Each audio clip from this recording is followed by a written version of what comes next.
자, 오늘은 이 최근에 여러분들이 잘 아시는 대우조선해양, 현대미포조선, 삼성중공업 등의 종목들이 포함되어 있는 조선산업에 대해서 한번 알아보도록 하겠습니다.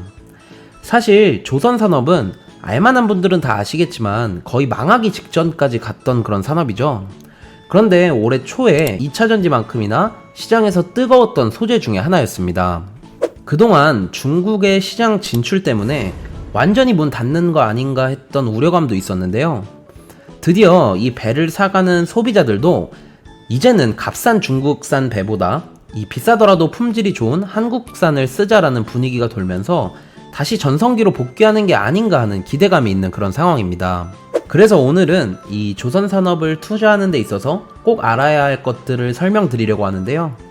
조선산업에 대한 개괄적인 이해를 하고 선박의 종류에 대해서 살펴보며 마지막으로는 최근 조선사들의 분위기와 투자 포인트를 알아보도록 합시다. 사실 이 조선산업은 건설산업이랑 굉장히 유사한 패턴을 갖고 있는데요. 일반적으로 건설산업이라고 하면 아파트나 건축물 건설 오더를 받아서 수주를 하는 그런 사업이죠. 그래서 이 다른 사업들이랑은 조금 다른 게 언제 어떻게 어떤 입찰을 받느냐에 따라 한 해에 대한 전망이 바뀔 수도 있고 그 다음 해에 대한 전망이 바뀔 수도 있기 때문에 예측하기 어려운 영역 중에 하나라고 합니다. 조선 역시도 이와 유사한 성질을 갖고 있는데요. 조선 역시 이 철저하게 발주처의 주문에 따라 주문 생산을 하는 그런 방식이기 때문입니다. 그러면 이 조선 기업들의 주문을 하는 발주처는 어디일까요? 그건 바로 정유사와 해운사입니다. 그리고 자연스럽게 이들의 업황이 좋아진다라고 하면 선박에 대한 요청이 많아질 수밖에 없습니다. 물론 기존에 판매했던 배들의 수리나 교체 등에서도 수요가 있기는 하지만 큰 틀에서 보면 말씀드린 고객사들의 이익이 증가하고 업황이 좋아질 때 가장 주문이 활발하다라고 생각을 하시면 됩니다. 그리고 앞서 말씀드린 것처럼 이 조선사들 같은 경우에는 건설산업과 마찬가지로 한번 오더를 받으면 배를 납품하는 데까지 시간이 굉장히 깁니다. 건설사가 아파트 단지 하나를 완공하는 데 대략 3년에서 5년 정도가 걸린다고 하죠. 이처럼 조선 역시도 배를 만들어서 파는데 꽤 오랜 시간이 소요가 된다고 하는데 그렇기 때문에 단순하게 이들이 오더를 받았다고 해서 가격 곱하기 수량으로 전체 매출을 계산하고 끝이 아니라 이 오더 전체에 들어갈 예상 원가를 잡고 그걸 계속해서 특정 시점에 해당하는 원가 계산을 하는 걸 예정 원가라고 합니다. 이렇게 이 복잡하게 틀을 잡는 이유는 비교적 간단한데요. 발주처로부터 좋은 가격에 오더를 받아왔어도 만드는 기간이 길다 보니까 이 기간 동안 원자재 가격이 오르거나 혹은 인건비 같은 고정 지출 비용이 늘어난다면 배 한 대당 마진이 줄어들 거고 결국에는 생각보다 매출효율이 안 나오는 상황이 발생할 수가 있습니다. 실제로 가장 최근에 대우조선해양 같은 경우에는 이 예정원가 비율을 임의대로 조정하는 분식회계 사례도 있었는데요. 일반적으로 우리가 이 카타르에서 LNG선 20척을 수주했다라고 하는 이런 기사만 보고 좋아할 게 아니라 마진 공사 투입 원가를 어떻게 절감하고 있느냐가 가장 중요한데요.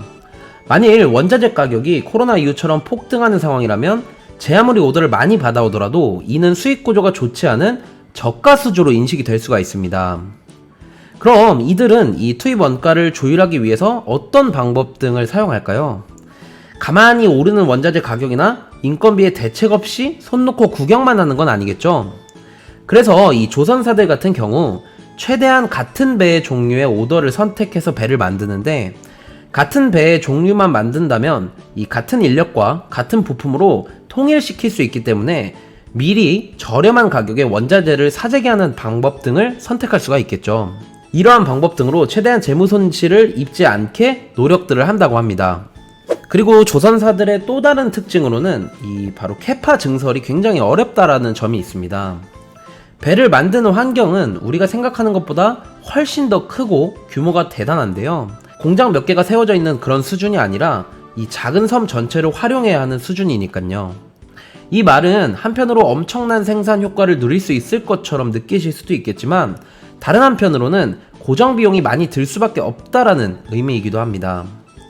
비슷한 예로 이 철강사가 있는데 철강을 더 생산하고 싶다고 이들이 갑자기 캐파를 늘리는 게 불가능한데요. 이처럼 조선사들 역시도 캐파를 늘리려면 이에 파생된 시설들도 구축을 해야 하기 때문에 아무리 업황이 좋다고 하더라도 받아낼 수 있는 수준은 한정적일 수밖에 없습니다. 그리고 조선사에는 이 중고선이라는 개념도 있는데요. 앞에 말씀드린 것처럼 조선은 건설과 굉장히 유사한 형태를 띠고 있다는 걸 머릿속에 기억을 하시고 생각을 해보면, 만약에 이 수십 년 된 아파트를 재건축 혹은 재개발한다고 생각해보면 그 안에서 가장 중요한 건 바로 가격일 겁니다. 주변 집값들의 추세에 따라서 재건축을 하려는 아파트의 시세가 결정이 될 텐데요.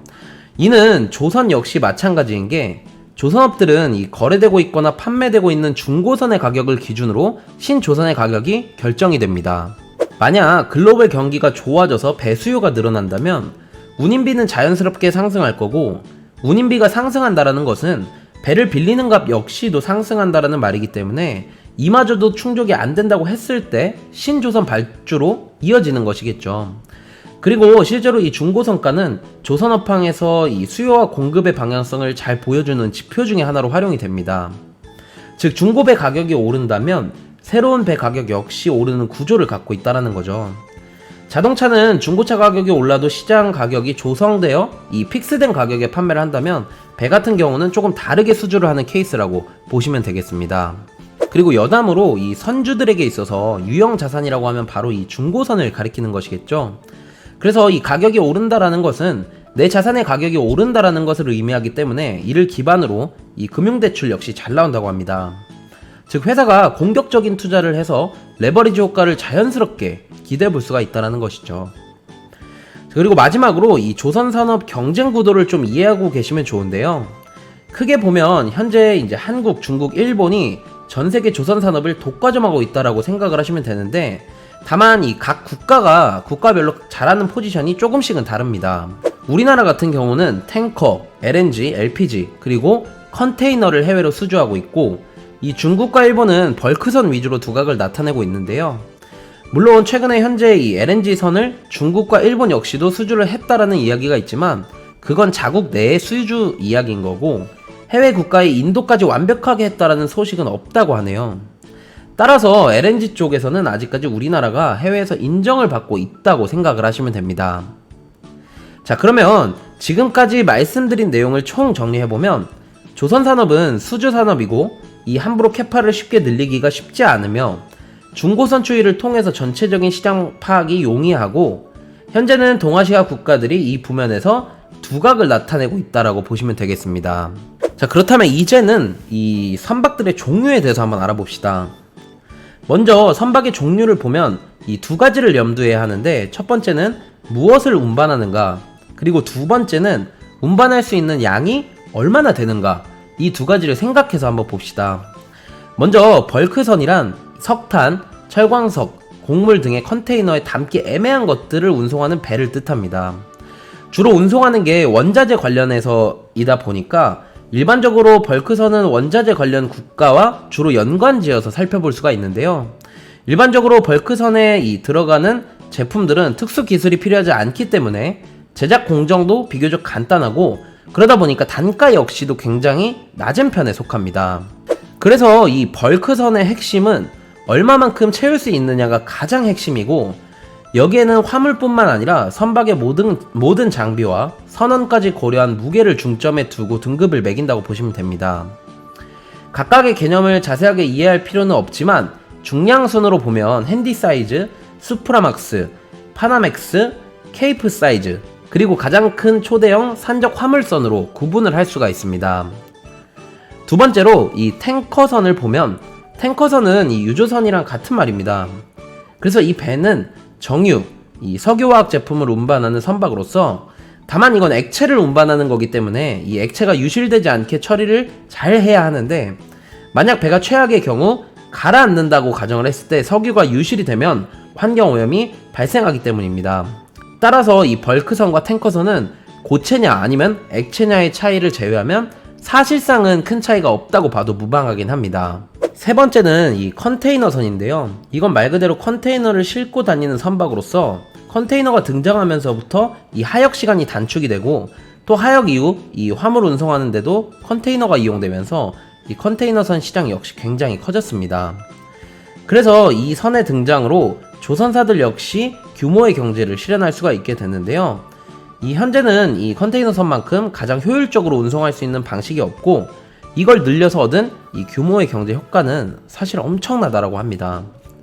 흔히 좀 크다고 표현하는 이 컨테이너선 같은 경우 13,000 TEU 이상급이라고 하는데, 여기서 TEU라는 건 6m 규격 컨테이너 한 박스를 의미합니다.